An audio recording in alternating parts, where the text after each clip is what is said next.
Hi guys, welcome back to the Scrap Zone. I'm Julie and welcome to my 52 weeks project. We are starting the month of June and I've gone ahead here and I've prepared 4 sketches. I'm going to start with this one right here on top. I've gone ahead and I've pre-cut all of my pieces, including my photos, and we're going to put this layout together.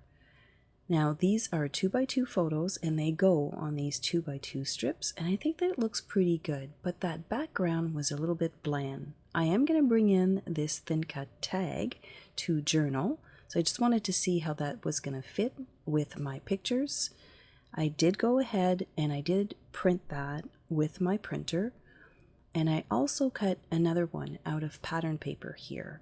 And I'm just going to use a little piece right here at the top. It's just going to add a little bit of flair to my page. And then I'm going to bring in this strip so that I can add my title. Now these are brand new and they are acrylic alphabets. You have uppercase, lowercase, and numbers, and they are the perfect size for this album right here. Now I've been playing with this paper pack for a little while now, and I like to make doubles, triples, and you know what? It actually turned out really good for this project because I pulled out a few and I'm going to use them here on this page. I'm using this stamp set here and you can tell that it's been loved quite a bit, and it comes with all thin cuts. Like every single image has a thin cut, which is great. Now I was thinking of stamping my sentiment background like I did on all of the pages, but I didn't really think it was going to go with the photo, so I went in my stash and I pulled out this mix-in paper pack from the May-June catalog, and I really like the background. It's subtle, but it just gives my layout and the pictures, it just really worked. I think the script would look a little bit off with the pictures that I have and the layout, so I decided to go with this pattern paper right here. So I'm going to use that as my base. I'm going to bring in some toffee ink and I'm going to ink distress all of the cut pieces. So I'm not putting a lot, I'm just rubbing it really gently, but I do go back on the corners and I add just a little bit more just to give it that weathered look on all 4 corners of that base page, and I just really like how that turns out. So we're going to add that little piece that I cut from the pattern paper. So it looks like I'm putting a lot of glue on this piece. I'm not actually. I'm putting like really thin strips just so that it doesn't cause problems. I don't know about you guys, but I often put too much glue. So I try to not put too much glue on small pieces, just make sure that I don't mess up my project. So alright, that top is nice and secure. We're going to add this strip here. That's where I'm going to add my title a little bit later on. But first, let's kind of assemble the photos. So I'm putting my photos on small photo mats, which are 1/4 inch larger than the picture. So the picture is a 2x2, and I'm just going to pop that right onto that charcoal frame. And we're going to move to coloring those images. So I'm going to use my water brush, the thin one. So the one that's got the small brush, it's nice and it's detailed. You can do detail work with this one. So I did add some water and some ink inside of my lid.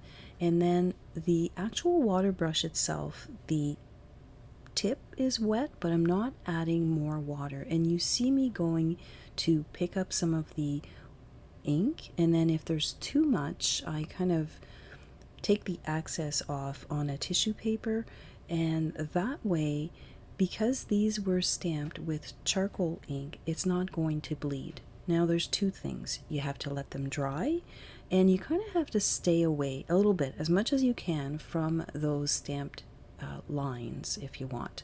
So I'm just doing this in like little flick motions all the way to the edge, and then once everything is dry, I go back and I add a second coat of that color. So you saw that I squished the ink inside of the lid, and then I'm just going back and I'm just adding a little bit of definition to each of the leaves, and you'll see in a moment that it looks really good. So I'm adding that second coat, and I'm just giving each leaf a little bit more definition, and I'll bring it close for you to see. And if you take your time, they don't bleed. Like this is done in charcoal ink.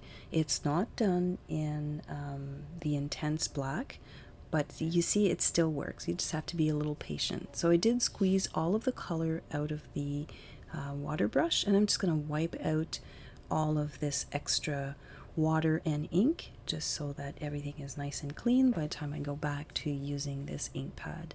Now we're going to finish putting this layout together. So this layout here, it does have a little bit more detail if you want, because I did go ahead and I did the watercoloring, but I really like the way that it turned out.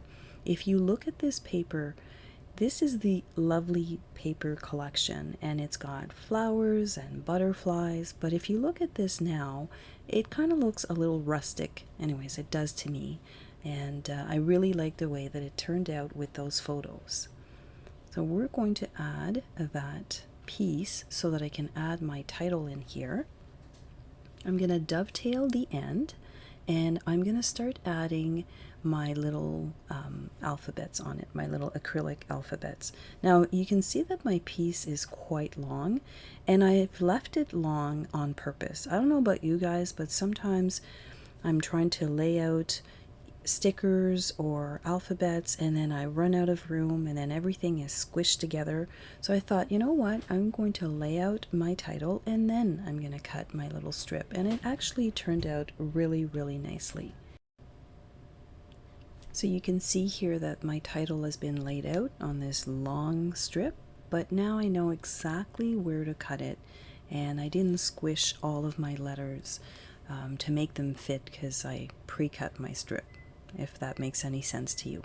So I'm going to dovetail that little end just the way that I did the other side, and I'm going to add my title to my tag. So you saw that I brought in another piece of cardstock. I did bring in another piece of charcoal cardstock. I just felt that my strip wasn't wide enough, and I just wanted to balance it out between the top pattern paper piece that I put on top right here and the journaling. So I just felt that it kind of filled in that space, and now I can add my title and it just balanced everything out. So we're going to pop that right there, and I really like those acrylic alphabets. Like, they're really, really neat, and they're a lot of fun to work with. So the last thing that goes on my page are those beautiful leaves that we colored in, and I was going to do 5 odd numbers, but the 4 of them look just good. They look really good, so I'm going to stick to 4, and I'm going to add just a few of those white enamel dots on that bottom. So I guess at the bottom, if you have another photo, you could put another photo down here, or if you have more journaling, but I think that those white enamel dots really picked up on that white title, and it just looked really balanced. So we're going to add a little bit of glue, and I'm going to position them all. And I did go and I pulled out the June months of the year, and I just added the month of June, obviously stamped in charcoal. And then I'm going to have my little tiles here, the little tiles alphabet, and I'm going to put them right here at the top. I do leave a little tail if you want, or a little end, so that I can add a little bit of glue. And I'm going to add my week 22, and we're done. So I think that the month of June is going to be a lot of fun to document. I hope that you're going to have fun too. And as always, thank you so much for hanging out with me today, and don't forget to take pictures. If you want to see the complete playlist from all the way back into January, click this link right here. Have a great day.